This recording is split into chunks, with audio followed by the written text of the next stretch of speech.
जब भगवान राम को 14 वर्ष के वनवास का आदेश मिला, तब वे सबसे पहले अपनी माता रानी कौशल्या के पास गए। यह संवाद बहुत भावुक, धर्म और कर्तव्य से भरा हुआ है।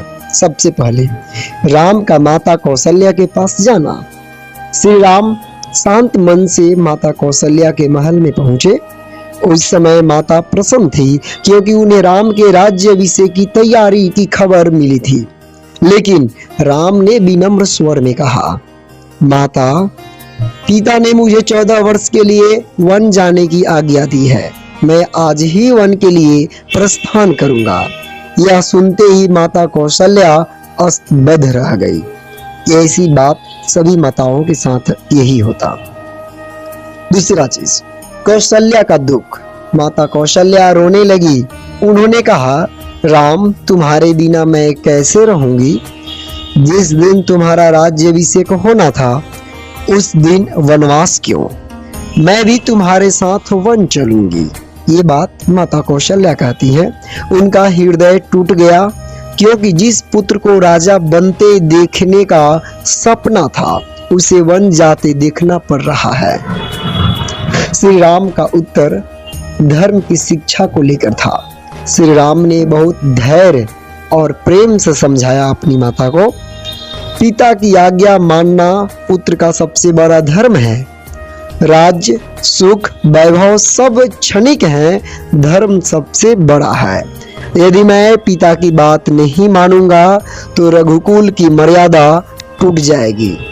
उन्होंने कहा, माता, कृपया मुझे आशीर्वाद दे कि मैं धर्म के मार्ग पर अडिग रहूं, मतलब कि मैं धर्म के मार्ग से न डिगूं, न डगमगाऊं।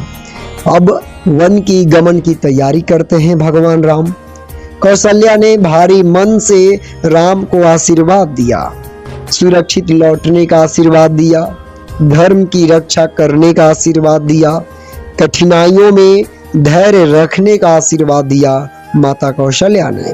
इसके बाद सीता ने भी वन जाने का निश्चय किया।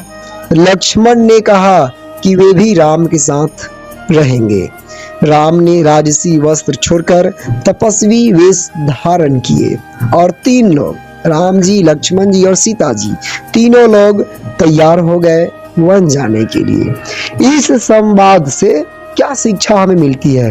तो यह प्रसंग हमें सिखाता है कि माता पिता की आज्ञा का सम्मान, कर्तव्य को सुख से ऊपर रखना, धैर्य और त्याग करना, धर्म और मर्यादा का पालन करना, यह रामायण का सबसे मार्मिक प्रसंगों में से एक है, जहां एक ओर माँ का प्रेम और दूसरी ओर पुत्र का धर्म।